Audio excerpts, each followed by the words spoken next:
Welcome to Creative Piecemeal Podcast, a podcast for creatives. I'm your host, Tammy Takeishi. Join me for compelling conversations with artists, actors, authors, musicians, and other creatives about the impact of the creative and fine arts in their lives and our ever-changing world. Thank you for listening.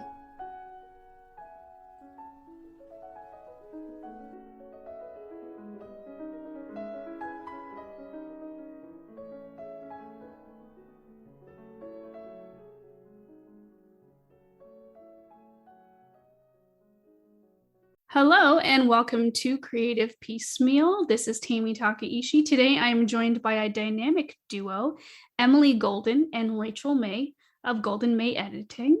They nourish a fierce love of the story craft and a hunger to unearth the truths of why the story works the way it does. Business GoldenMay Editing helps tenacious writers level up their stories and skills. If you're ready to invest in yourself and your story, contact them to start leveling up your skills today.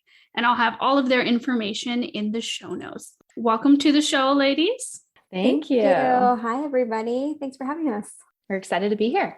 Excellent. So really excited. I've followed you guys on Twitter, but it's just a small world that we have some mutual friends in common. So we're going to start with a pretty common question I'm sure you guys get. First, we'll have Rachel answer and then Emily. But who or what inspired you to become an author and editor?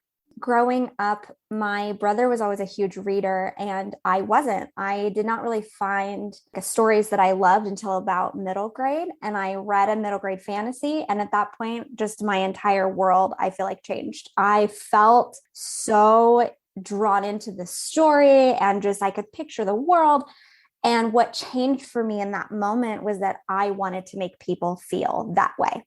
I wanted to make people feel the way I felt when I read that story the first time. So the remaining time of my high school, growing up, I started to dabble in writing. I was like, oh, if people can make me feel this way, I can do it. Let me try it out. And then I realized just how much I love working with story in general, whether it's writing or editing, just the whole process is one of my greatest loves. So coming out of high school and going into college, I just decided, you know what, if I could do this for a career, that would be amazing. Let's work with books all day. Let's read and edit and help people tell greater stories and teach them. That's how I got into it. And, here we are and it's our careers and we're living our dreams. Fantastic. Yeah. So I've been writing since I can remember. I was the kid who was always writing picture books and coloring, making my own drawings for my picture books.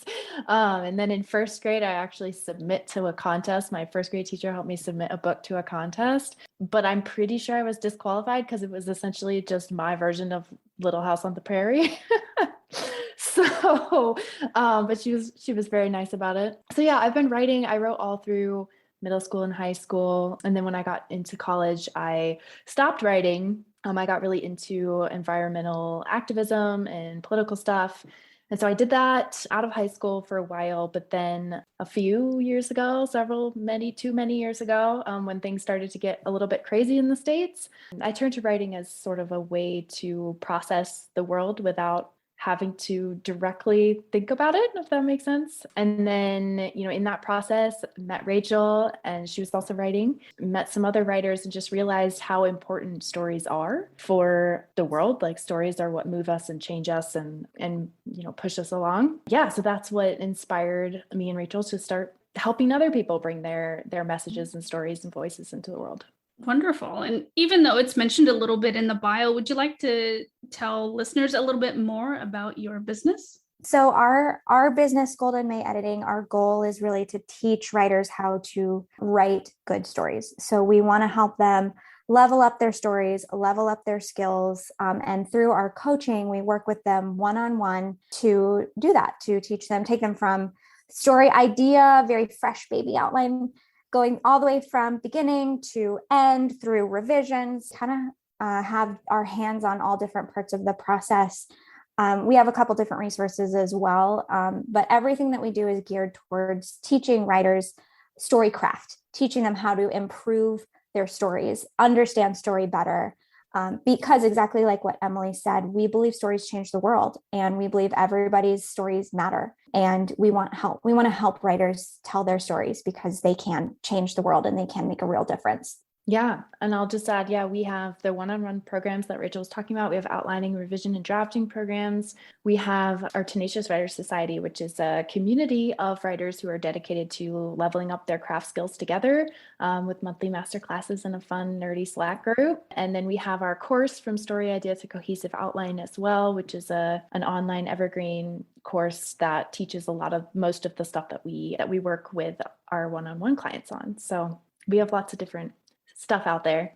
Nice. Are there like webinars for people who just want to pop in and learn one concept and not necessarily sign up for coaching? Or it's a great question. I think we would both agree that's on the horizon. We're super excited to dip our toes into that space. On our socials, we do lives pretty frequently. So we are trying to, we have lots of free resources out there for people to join in and talk with us and chat with us and learn more. Webinars are something we want to do in 2022. Wonderful. I'm curious, what is one of the biggest issues that people come to you when they say, I need your help? The concept of what a story is one of those things that humans recognize intuitively. Like, we know what a good story is when we see it, right? But it's not something that we are innately able, I think, except in some really, small circumstances, something that we are generally taught how to articulate or how to break down and be able to explain why a story works, right? And so I think a lot of times the folks who come to us, at the foundation of what they're trying to do is they have a message they want to share, they have characters that they care about, they have ideas for plot,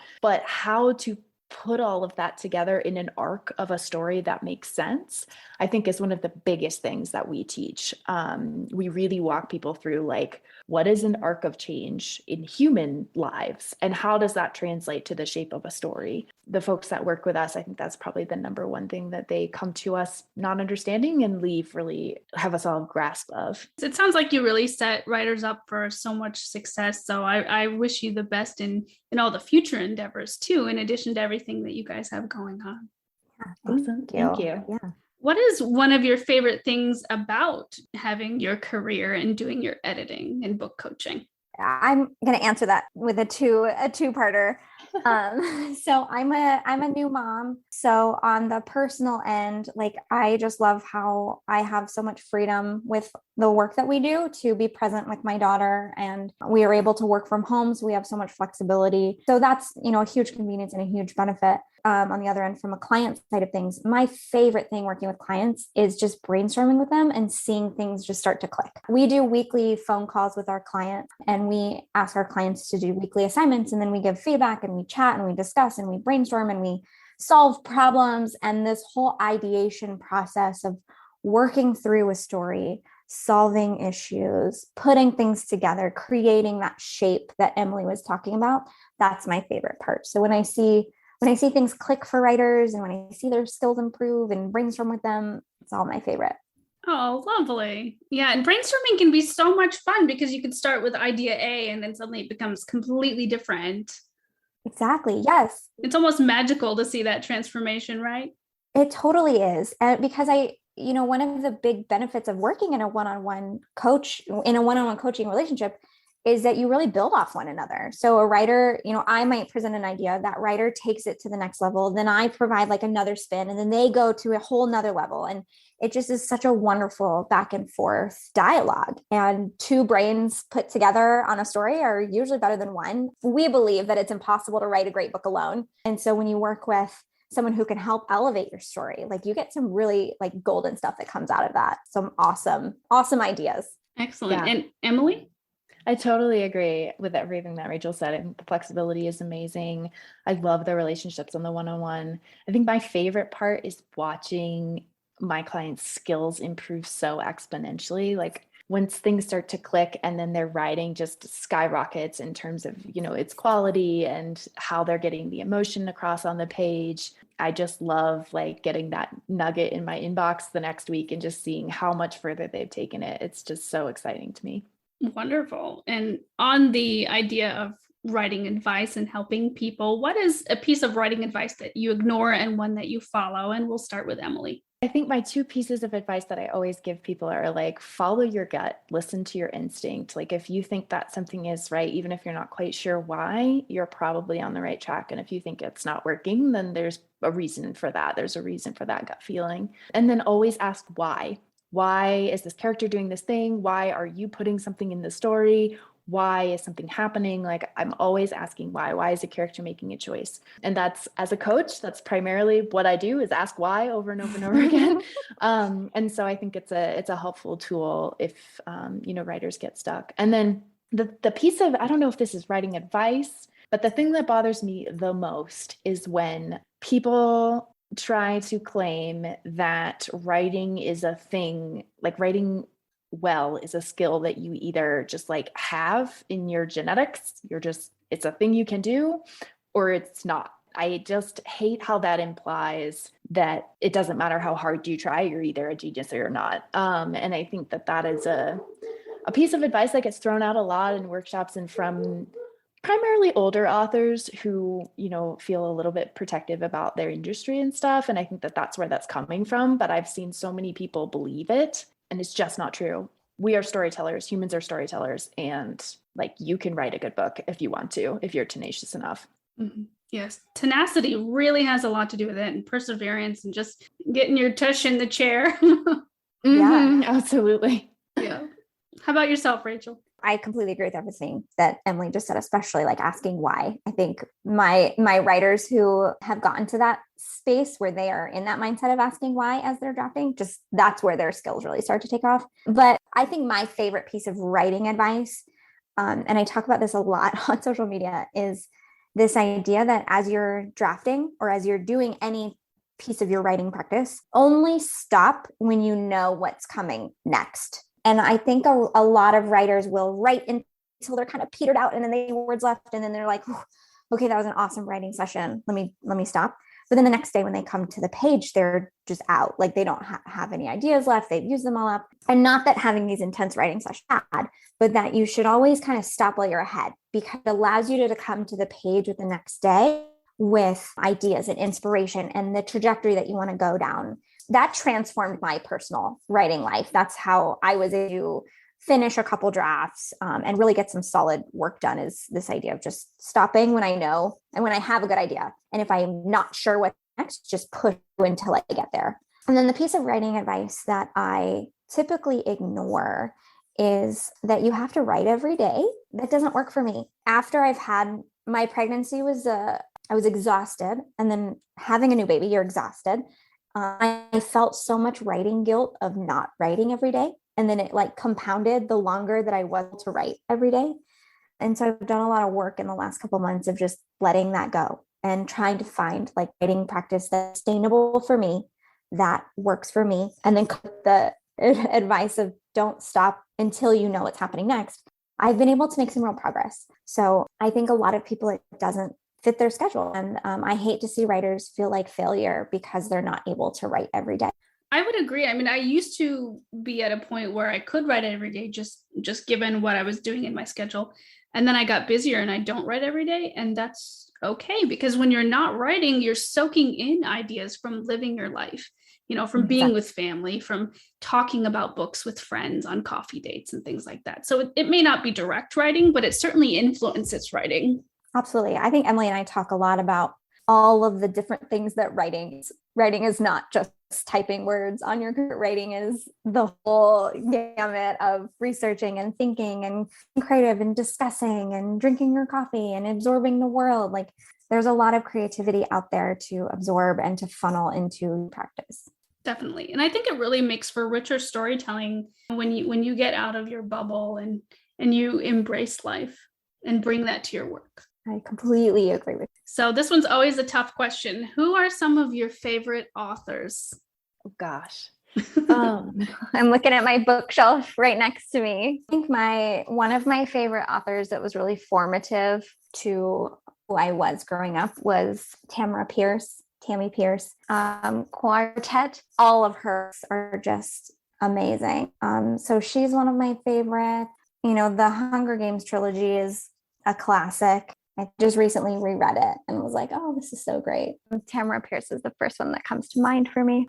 So right now I'm really enjoying V. Schwab. I love her, and she goes by Victoria Schwab for her middle grade. Her middle grade is so good. I've been reading it with my cousin, but I love her adult stuff. She just has the best like gray characters and really interesting character development. So I'm really into her for that. Sabaa Tahir's recent series, her books are just so masterfully plotted. And I read a lot of Tasha Suri and Fonda Lee, who are both adult epic fantasy writers. Yeah, just reading some really good stuff lately. And digging a little deeper into that, if you could be any fictional character, who would you be? So I've been thinking about this, and I think I would choose Kate Daniels from the Kate Daniels series by Alona Andrews, which coincidentally is my favorite book series that I did forgot about with your previous question. But Kate is like a really strong, just character who begins completely shut off from everyone else in the world, bitter, and like slowly transforms. And she doesn't turn away from her power, and at the same time embraces it as she grows throughout the story. And by the end of the story, she becomes a mother. And so that's really been very close to me in recent years. And I've enjoyed it's a kick-ass story. Like, it's a really awesome urban fantasy. So I highly recommend it. Kate Daniels. Two of my favorite female characters lately have been Shay from Jade City and Shalon from Brandon Sanderson's Way of Kings. But I don't know if I would want to be either of them because they have pretty crazy stories. I don't know if I'd actually want to go through their lives, but I do really enjoy them. Definitely there are characters that are fun to live through on the page, but you wouldn't really want to live through. Yeah, exactly. Sure. If you could do any other creative arts besides what you guys are currently engaged in, what would that be and why?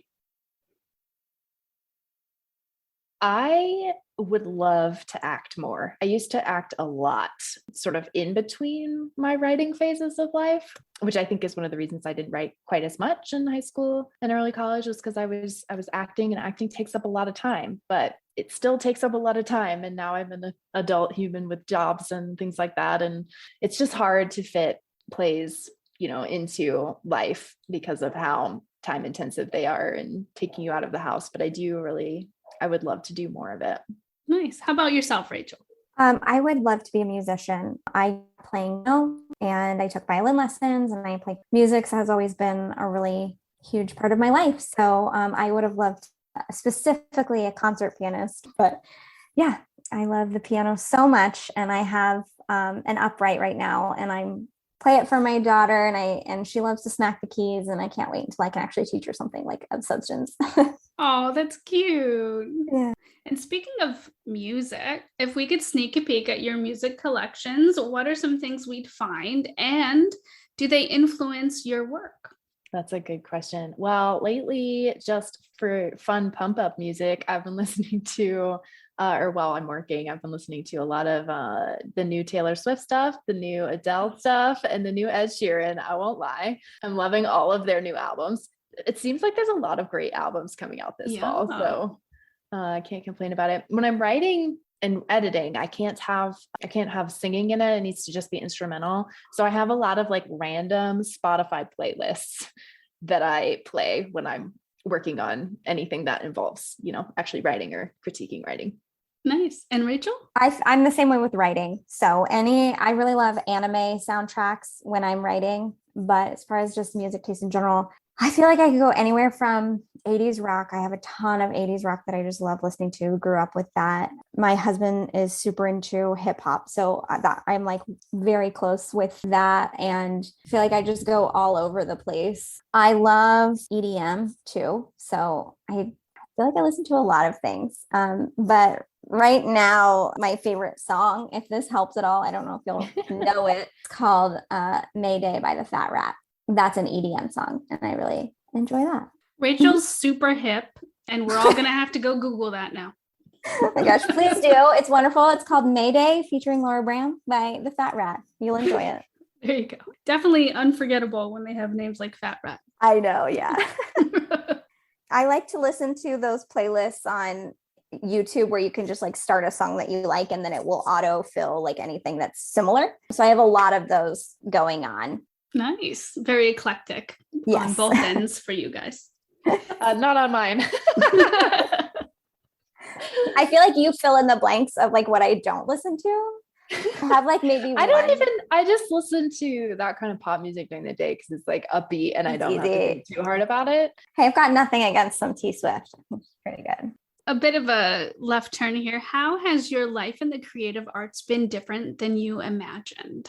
I think that probably depends on at which point I'm imagining it. I think as a kid, I wanted to be a writer, but I don't know that I ever really believed that I could be. When I graduated high school, I thought I was going to double major in theater in college. And then I did not like my college's theater department. And so that didn't happen. I sort of just went full into the activism, environmentalism, the social justice side of things, which was a great space to be at that point in my life. It's still a great space to be. And so at that point, I didn't really see writing or editing in my career at all. I thought I was just going to go down that path, but I burnt out really hard in that sphere. It's a very draining sphere to be in. But I think, the work is super important. So still involved in the ways that I can be. But yeah, I didn't see it coming really until it was happening, if I'm honest. And Rachel, how about you?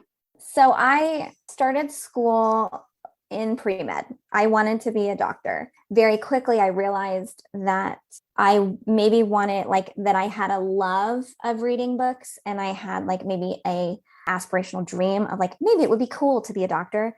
And so when I thought of tangibly, what do I love doing that is more than anything else, it was reading books. And so I switched to being English literature major and focus on actually video games and learning and development. I never pictured myself being freelance. I never really kind of wanted that. I don't know. It sometimes is uneasy because you have to work for yourself. You have to find your clients. You have to, do all of this work in order to build a client base. And I kind of pictured myself working for a publishing house. And I thought maybe I would do that, but I didn't want to move away from Phoenix, which is where I live. And so there's not many giant publishing houses in Phoenix. So I kind of put that dream on hold for a while. And I worked in a couple tech startups and really loved it. And I love the whole environment of being hands-on with the work that you're doing, being super involved in decision-making. And finally, I realized wow, I guess I do want to have my own business. And I guess I do want to build something from scratch that changes the world and makes a difference. So then around that time, Emily and I met and,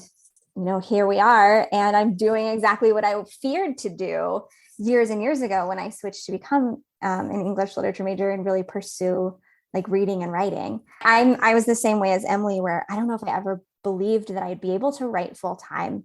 And now I'm able to write and read full time doing both. So it's kind of the best of both worlds for me. And I didn't ever picture it ending here or leading to this spot. Definitely not ending, but leading us to the place we're in right now. And we have so much growth on the horizon and just unlimited possibilities of what we can do and where we can go next and how we can serve other authors. And it's really exciting. Wonderful. Yeah, I think sometimes the best careers are the ones that surprise us. Yes. Oh, yeah. Yeah. And I think you have to be, willing to fall into that and also willing to take risks. It's being in a creative job, I think is scary. It takes a lot. Vulnerable. It's very vulnerable. Most vulnerable thing I think a person can do. Yeah. Yeah. And so it takes a lot to do this. And I would encourage any other person who's considering it, lean into that vulnerability. It's so fulfilling. It's difficult. It's scary, but you can do it. It really, I think it's changed our lives just in many, many ways, but for so much good. Excellent. What is one common stereotype that you guys hope to break with your work as editors and book coaches? I don't know if this is a stereotype, but I do think there's this belief that to be a successful author, you need to be chosen and that only the lucky few get chosen, and therefore it's not worth it to try to tell your story and put it out in the world. Writing a book is a really, really hard thing to do. You're not going to be good at it the first time you try. And I think a lot of people think that if it doesn't come out perfectly, if they don't know exactly how to tell a story at the beginning, then they're not going to be one of those lucky few. And it's just not true. And especially, we live in a world in which we get to decide when and how we want to publish and who we want to reach. And we don't have to be chosen by the gatekeepers if we want to get our stories out in the world. And so I think I would just want to break that belief that it's this thing that's unattainable, because it's not. I completely agree. So I'll build off that. I think that there is a belief that if you aren't a published author with a 6-figure contract and 3 books lined up and a book and a TV deal on the way and Netflix has optioned you and your life is made, that you're not successful. I think writers need to evaluate what success means for them and like what it looks like and where it fits on their journey. For us, I think the writer that tells the story that they envisioned and are able to communicate the message that they want readers to learn from, that's success. So if you're writing that book, you are succeeding. You're on the right path. Like Emily said, just don't listen to the belief out there that you have to be anything except for telling the story that you dream about. Very true. What is something that you wish you had known when you first started your business? So with the business and with my writing, I'm a perfectionist. I'm a control person. So I like to know how things are going to turn out when I start. I like to know if I'm ready for it. And I think when it comes to anything in the arts or in entrepreneurship or anything like that, you just have to start before you're ready, because you're never going to be ready. You just have to dive in. And so I wish that I had that sort of mindset and permission when I was starting both things. Like you're good, you can go for it. Like there's no time to waste. Great. And Rachel? Yeah, I 100% am in line with that. I think that it's, like we talked about earlier, scary to do hard work. It's scary to be vulnerable, and go for it. If you're considering any type of creative career, if you're considering learning how to write a book, if you're considering becoming a musician, creativity matters and it's valuable. Regardless of if you can monetize it, it's valuable to your life, to others' lives. And so I wish that when we started, I was less fearful of that. And a little bit more vulnerable and ready to I also feel like a very risk averse person. So I've learned to break outside of those barriers and be conscious of that. Wonderful. And that leads so beautifully into our final question, which is, in your own words, what does it mean to lead a creative life? I love this question. For me, I think living a creative life means that vulnerability piece, being vulnerable, sharing, whether it's with your close friends or with others, or maybe not sharing it at all, but putting yourself out there and doing what fulfills you, I think is a creative life. I think back to growing up, my mom had a painting easel and she would always say that she was going to paint. She painted once and then looked at it and said, I'm not creative, and then kind of put it away. And I wish I could go back to her and to me at that moment and being like, you are creative. Like no one needs to tell you that you're creative. Like you are. Go be creative. Like do it. You're not doing creativity for anyone but yourself. Fail, learn, be bad, become good. Like whatever that looks like, just don't be afraid to try. Everybody's creative. Nobody is not creative. People say that, I think, because they're scared. So if you've ever said to yourself, I'm not creative, you are. Just figure out what that means and then go do it. Humans are creative. It's in our DNA. Mm-hmm. Yeah, I think for me, leading a creative life, and I know that this probably isn't how other people would describe it, but for me, it's about knowing myself. There's so much about myself that I have learned by creating characters and exploring themes and asking questions about how I see the world and how I want to see the world and how I want the world to operate, and just putting myself in other people's shoes. There's just something about the openness of being willing to look deep into yourself and look deep into others, because art is about human connection. It's about figuring out how to connect with another person at a soul and a heart level and move them. And I think there's for me, the best part of the journey has been getting to know myself better. Wonderful, beautiful sentiments and things to remember. Excellent. Well, ladies, thank you so much for joining the podcast. Listeners, please check out the show notes to engage with Rachel and Emily of GoldenMay Editing and seek out their advice and all of their really fun stuff on their websites to help take your writing to the next level. Thanks and have a great day. Thanks for listening to the podcast. Like the show? Have a question? Stop by the Facebook and Instagram pages. Links are in the show notes, or search for Creative Piecemeal Podcast on social media and click follow for all the latest.